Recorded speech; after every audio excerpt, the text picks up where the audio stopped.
This is a short one like me. Dudes with Brews on the Porch presents Michael Brews. Dude.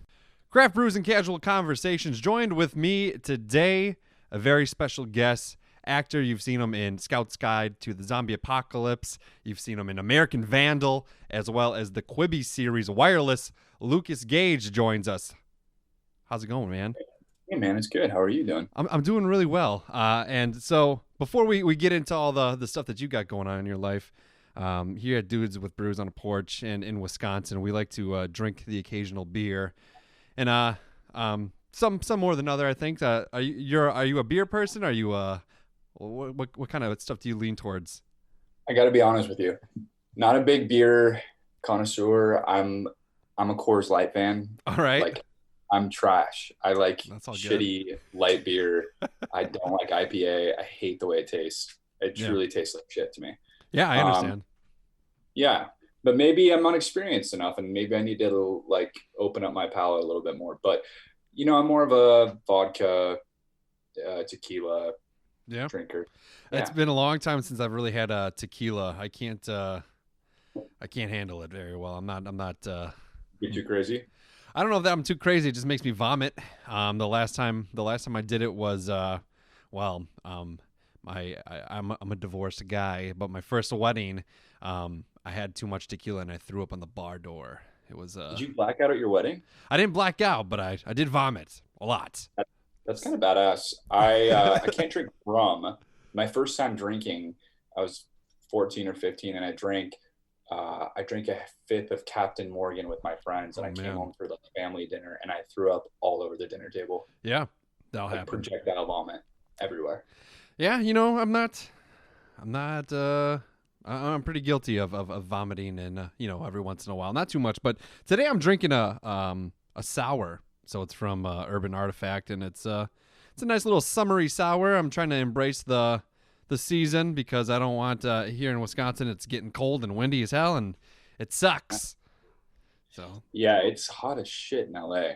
It's still like in the hundreds, and it's really deep in October.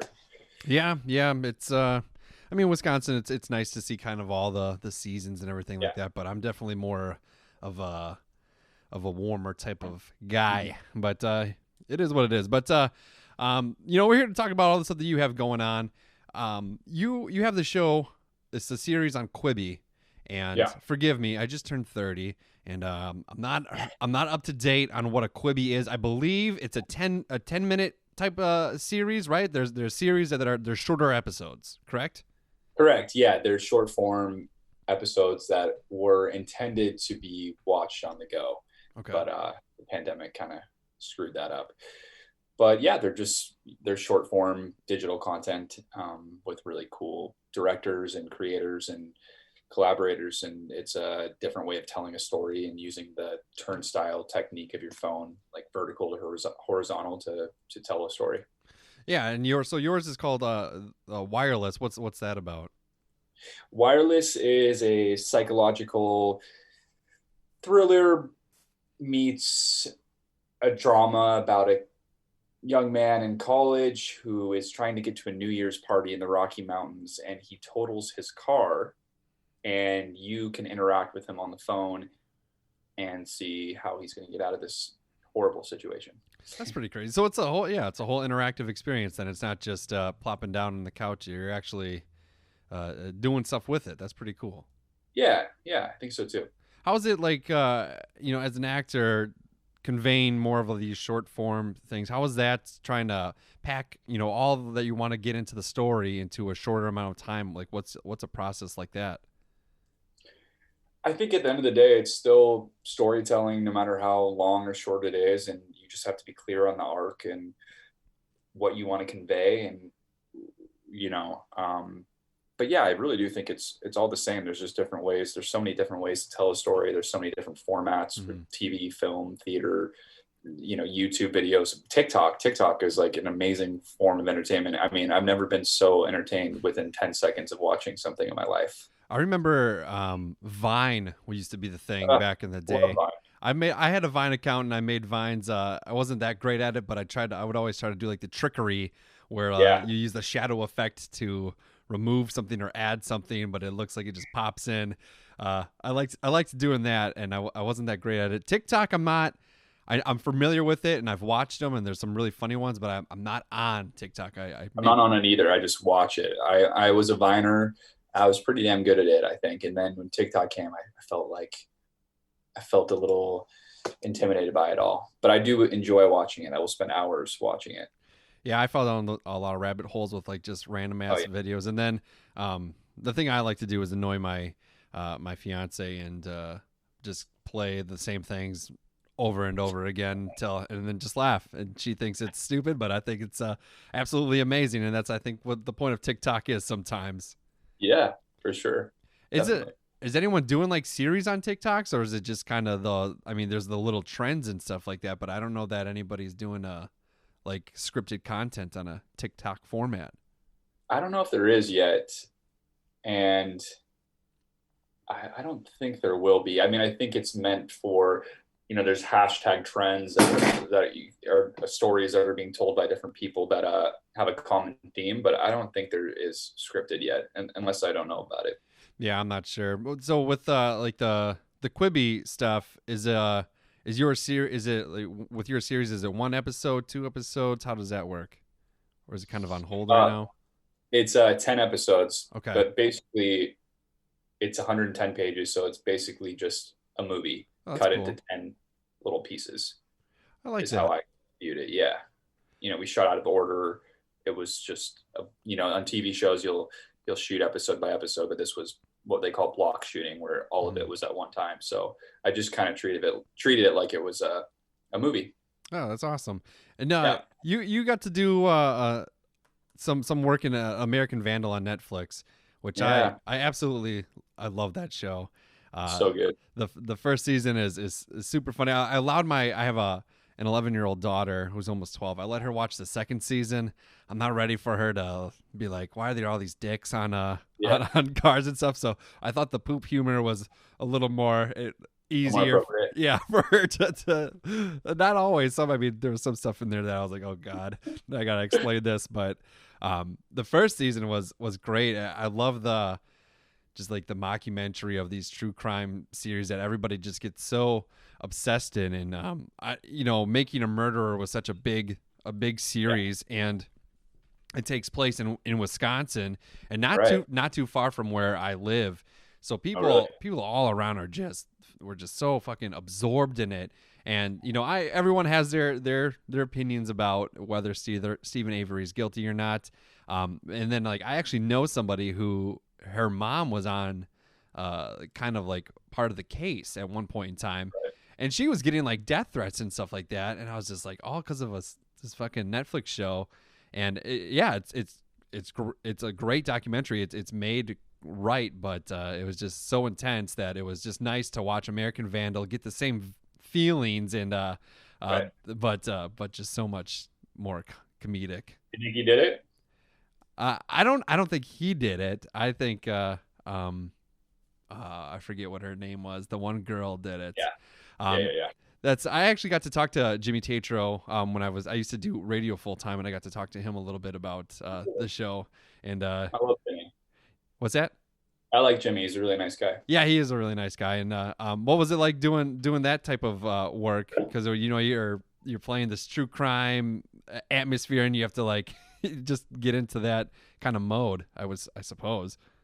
Yeah, that was a really fun one. I'm obsessed with true crime. I listen to Serial and every podcast, and I remember Making a Murderer was the same year, and I remember watching that all in one day. So I was totally into it, and I thought the script was so freaking funny and amazing. And I tried out for a bunch of characters until I got the one that I landed, but I just remember thinking it was going to be really special, and thinking that it was kind of genius, because there's been mockumentary movies, but there hasn't been a mockumentary series really, unless I'm mistaken. But that was kind of the first one of its kind, and I thought it was brilliant.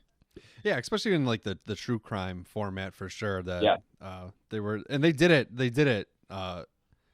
in a good way. It wasn't like some cheesy kind of shit. It was well written, well acted, and it just leaves you guessing the whole time. That's a real testament to Tony, the director and showrunner. And I remember people would try to, be a little broader, play a little bit of these cliche high school stereotypes, and he would always just recommend that we keep it as grounded and real and just not push and play it as authentic as possible. Yeah, absolutely, and it definitely showed. And like I said, once my daughter gets a little older, we'll watch the first season for sure because I thoroughly enjoyed it. But so tell us a little bit about yourself. Where are you from? Are you originally from California or how the Yeah, hell that yeah, go? I'm from San Diego, SoCal boy my whole life, and I did the whole college thing for a semester.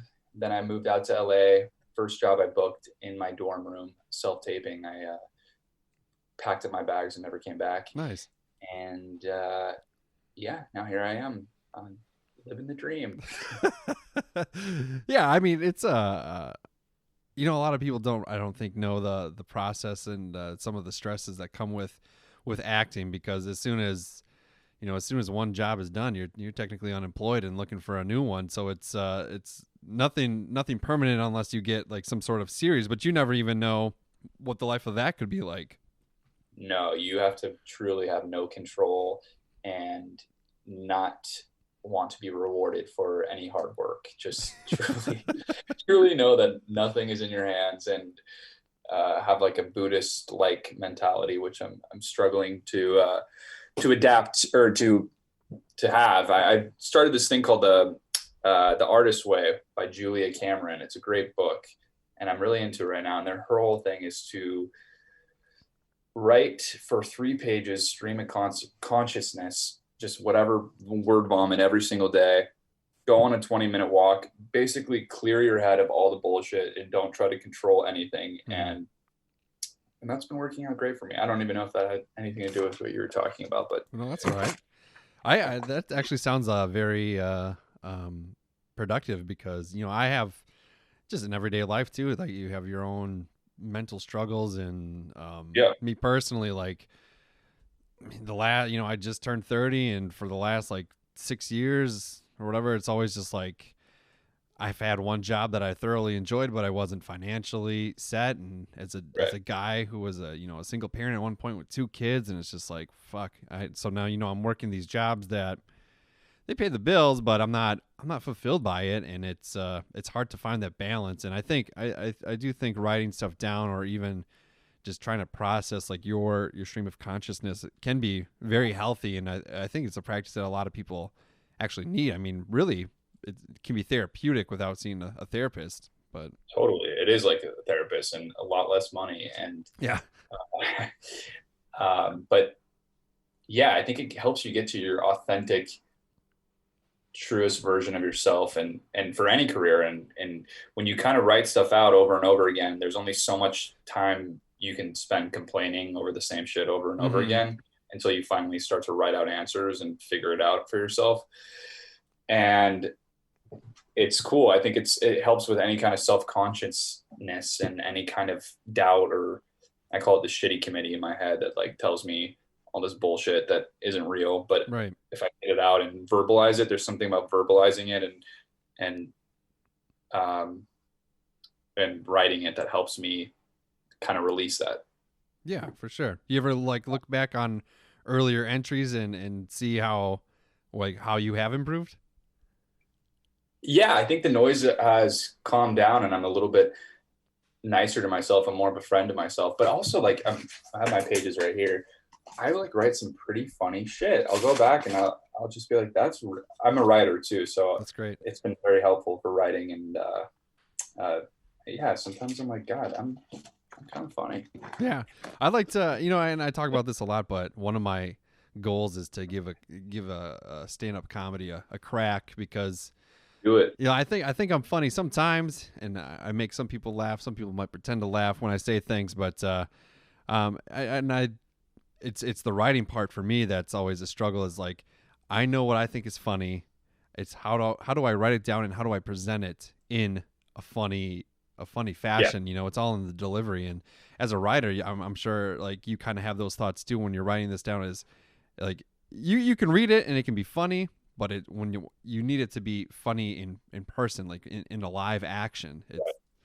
It's just weird to think about. How have you? So as a writer, do you write more? Do you just kind of write stories? Are you just writing for acting, or how does that go? Yeah, I've been writing for screenplays, and that's been um, uh, it started as kind of a hobby, and now it's become a little bit more of a career focus of mine, and that's really cool, and it's also really helpful as an actor too, just to break a script down and break down a character and break down a story and understand an arc.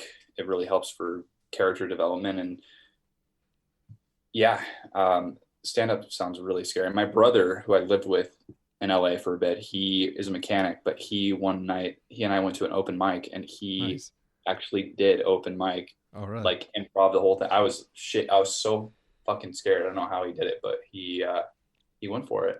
I mean, yeah, it's super intimidating, because really it's just you in front of even if it's 3 people, you're on a stage in front of people and like just giving it your all. And theater in some regards is kind of like that too, but you have a group, if you're in a musical, you have a chorus with you, and you have people that understand, you're doing somebody else's work, whereas stand up, it's shit that you've come up with, hopefully. Yeah, and people love to hate on stand-up comedians more than anyone. I feel like they really get the most backlash from people, which I find very fucked up, because they push the envelope, and right. I feel like as comedians, they should be the ones that make us feel a little uncomfortable and push the boundaries a little bit. But yeah, I've noticed that people do not like comedians, especially female comedians, for some reason. Right.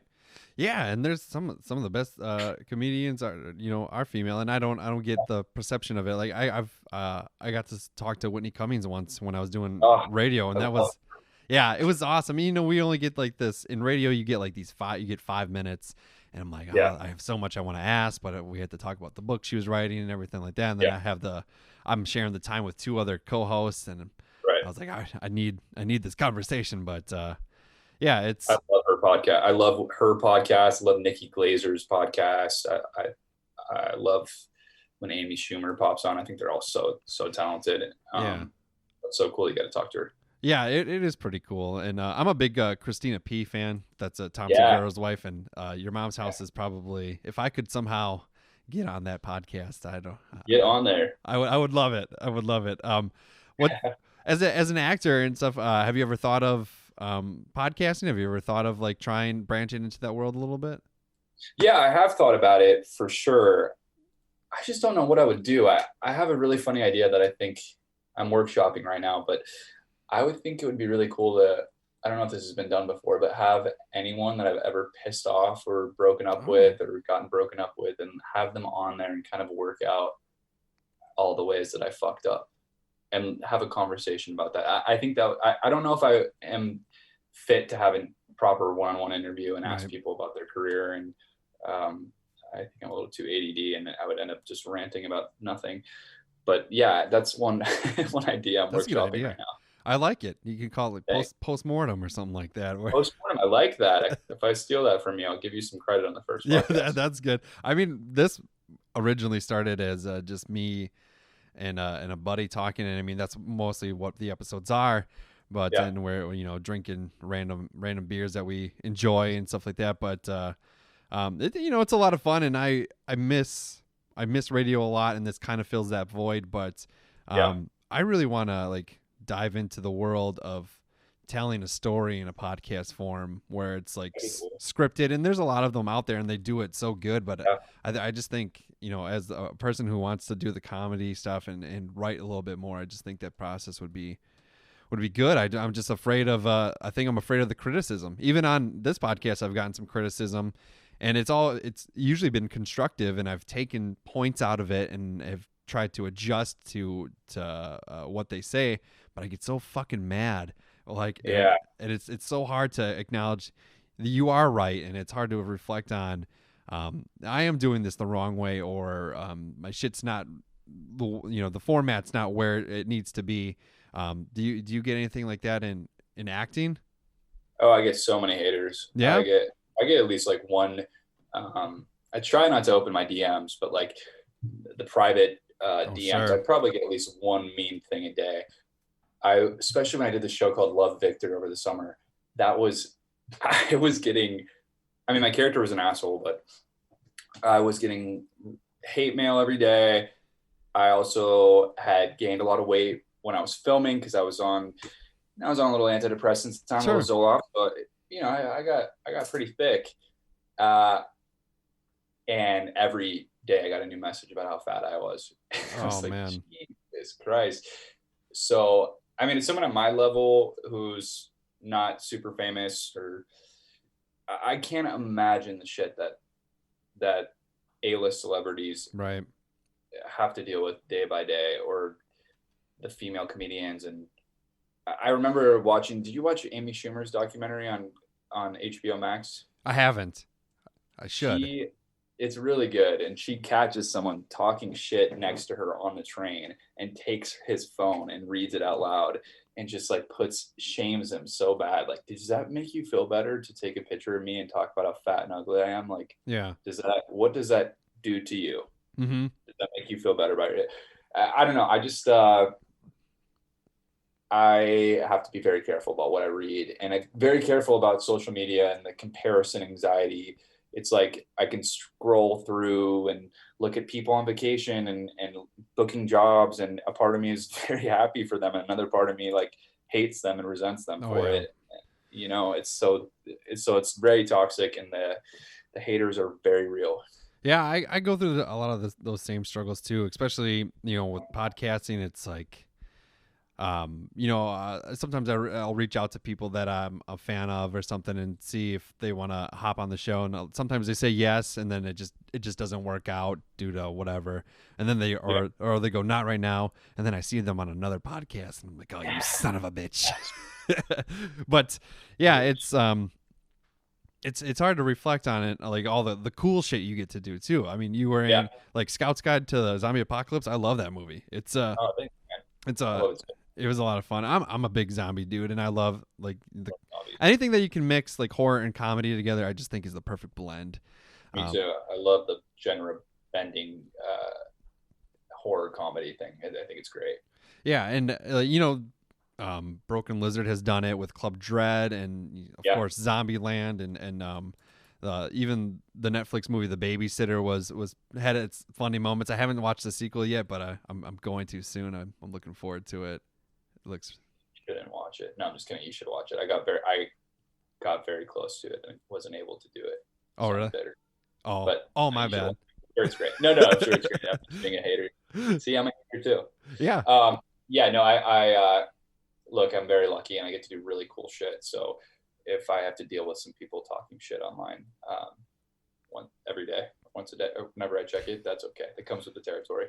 Yeah. I'm not gonna complain about it all day. Yeah, for sure. I actually had a guy out there who did his whole podcast is essentially on how long he can listen to other people's podcasts before he has to turn it off. And he did, really? yeah, and he did an episode of my show. I didn't know it. I'm not sure. I'm not sure how he found it, but he found it. I think it's because of a hashtag I used, and I think he got through 3 minutes of one episode, and then he kind of tore it apart. And I was like, oh, fuck. And he's like a kind of a podcast guru. Oh, really? Yeah, so I was pretty upset about that, but I actually took stuff that he said, and I'd like to think I've improved. Yeah, if you can take the constructive criticism, and if it's productive and beneficial, I guess it's great. But if it's just to be a dick, I have like no time to listen to that shit. Yeah, I agree. But so you have some other cool stuff coming up, and that's in the works. Yeah. Let's talk about that a little bit. Well, I'm going to Hawaii in 3 days to shoot a new series. I can't talk about it, or when it comes out, or when this podcast comes out, there'll probably be more information on it online. Yeah. But I'm also finishing a series called Angeline with Emmy Rossum and Martin Freeman. And it's the origin stories of Angeline, who's from LA, and she was kind of the first self-made celebrity, like Kim Kardashian. Okay. Paris Hilton, but she did it back in the day before there was social media. So it was all digital. It was all on a billboard. Mm-hmm. That's how she promoted herself. That's crazy. Yeah. First person to make herself famous for just being famous. Yeah. Just for the sake of it. Yeah. That's pretty intense. Yeah. I don't know if I could pull that off. I once tried to get a hashtag trending called "Get Drew on Conan." I wanted to be the first like average Joe to be interviewed on Conan O'Brien's show. It got a little bit of traction, but not enough. I feel like you would have been more successful with Jimmy Kimmel for some reason. You think? Yeah, I feel like he would be more into that. Yeah, maybe there's an opportunity there. But you know what? There's still hope. There's still time. You can do it. What would your dream talk show guy be? Ooh, that's a good question. I think I would go with Conan. It's Conan. Always Conan. I love Conan so much. I'm gonna take that number one. I gotta say. He's his podcast is great too. It's so funny. I haven't checked out his podcast yet. I need to do that. Yeah, it's really good, and he talks to some cool people, but he says some just funny shit, and I like Conan O'Brien a lot, and there's hope. I think you'll probably get there. Me, maybe not, but you'll get there. We'll get there together. That's right. Yeah, we'll be you go first or whatever, and I'll be the guy that time's up. That would be a lot of fun, man. But yeah, thanks so much for hopping on the show. Tell the people where they can find you online, and what they can go watch that features you. I definitely recommend American Vandal first season, of course, and we'll let you decide who drew the dicks. Yeah, who drew the dicks? Who did it? I just am Lukas Gage on Instagram and Twitter. That's all I'm on. And what else is there to watch? Euphoria on HBO. Check out Euphoria. It's on right now. It's really, really, really good. And check out American Vandal, like you said, and download Quibi. 2 weeks free right now, baby. 2 weeks free? 2 weeks free. I might have to do that. Isn't there there's like an Anna Kendrick show on there too with Dummy. Dummy it's called. All right. I think it's called Dummy, but she's hooking up with or hanging out with a sex doll, isn't it? Doll. Yeah, it's funny as shit. Is it? Yeah, it's really good. There's a really good one called Nikki Fresh about Nicole Richie becoming a rapper, which is really funny. Really? Yeah. Huh. It's like mockumentary also. Like it's kind of like a documentary, fake documentary, but it's really funny. Yeah, I'll have to check that out. Did you speaking of kind of like rappers, did you watch Dave at all? I did watch Dave. I love it. Tony, who directed American Vandal, directed Dave. Oh, really? That's great. Yeah. It was so good. I look forward to the second season. Oh my God, it's gonna be amazing. It's gonna be amazing. I look forward to all the TV that I can watch once the world is allowed to open back up and make the shit. So, but it'll be interesting. Yeah, it really will be. Sure. But good luck to you, man, and your trip to Hawaii. Thank you. Stay safe out there, and once again, thanks so much for doing this. Appreciate it. Thanks, man. Yeah, of course. Thanks for having me on. It was really fun. Pew pew! Audio. Goodbye, everyone.